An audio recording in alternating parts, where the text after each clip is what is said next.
তারেক রহমানের ৩১ দফা নিয়ে আমাদের নেতাকর্মীরা আরও আগে থেকেই আপনার ডোর টু ডোর যাচ্ছে, মানুষের কাছে যাচ্ছে এবং মানুষকে বোঝানোর চেষ্টা করছে যে আমরা আসলে ভবিষ্যৎ বাংলাদেশ আমরা কী চাই, আমরা কী চাই, অন্যরা কী চায়।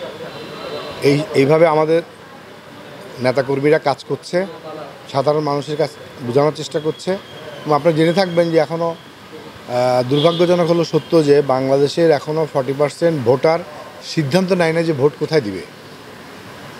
এবং এই সিদ্ধান্ত নেওয়ার জন্য আমাদের যে একটা নির্বাচনী আবহাওয়া তৈরি করা এবং একটা নির্বাচনী ঢেউ, নির্বাচনী যে আপনার যেটাকে বলে যে আমরা নির্বাচনের সময় আমরা যে নির্বাচনী প্রচারণার মাধ্যমে যে জোয়ার তৈরি করব, ওই জোয়ার যদি আমরা আমাদের নেতাকর্মীরা সঠিকভাবে বিএনপি নেতাকর্মী তৈরি করতে পারি, আমরা মনে করি যে এটা আমরা পারবো। এবং আমরা এই যে 40% ভোট যারা এখনও সিদ্ধান্ত নেয় নাই তারা কাকে ভোট দিবেন চিন্তা করছেন, তারা তাদের ৩১ দফা বোঝার মাধ্যমে আমাদের চিন্তা প্রত্যেকটি সেক্টরে আমরা কি করতে চাই, আমাদের নেতা তারেক রহমান কি করতে চায়, এই জিনিসটা যখন মানুষ বুঝবে তখন বুঝে আমার বিশ্বাস তারা ধানের শীষেই ভোট দিবে।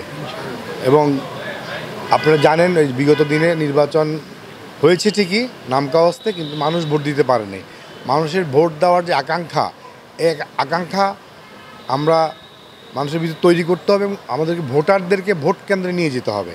মূল চ্যালেঞ্জটা হবে ভোটারদেরকে ভোট কেন্দ্রে নিয়ে যাওয়া। এবং আমাদের বিশ্বাস আমাদের কর্মকাণ্ডের মাধ্যমে এবং আমাদের নির্বাচনী প্রক্রিয়ার মাধ্যমে আমরা মানুষদেরকে ভোট কেন্দ্রে নিয়ে যেতে পারবো এবং আমরা আমাদের পক্ষে ফলাফল নিয়ে আসতে পারবো। কারণ আমরা জানি যে একটি পক্ষ ধর্ম নিয়ে রাজনীতি করছে, ধর্মকে ভিন্নভাবে মানে বেহেশতের টিকিট দিচ্ছে, অনেককে আবার বলতেছে প্রশাসন তাদের কথায় উঠবে, প্রশাসন তাদের কথায় বসবে, তাদের কথা শুনতে হবে।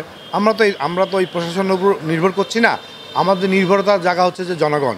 আমরা মনে করি যে জনগণই মূল শক্তি, জনগণই আমাদের মূল সম্পদ এবং এই শক্তি এবং সম্পদকে নিয়ে আমরা সামনের দিকে এগিয়ে যাব ইনশাল্লাহ।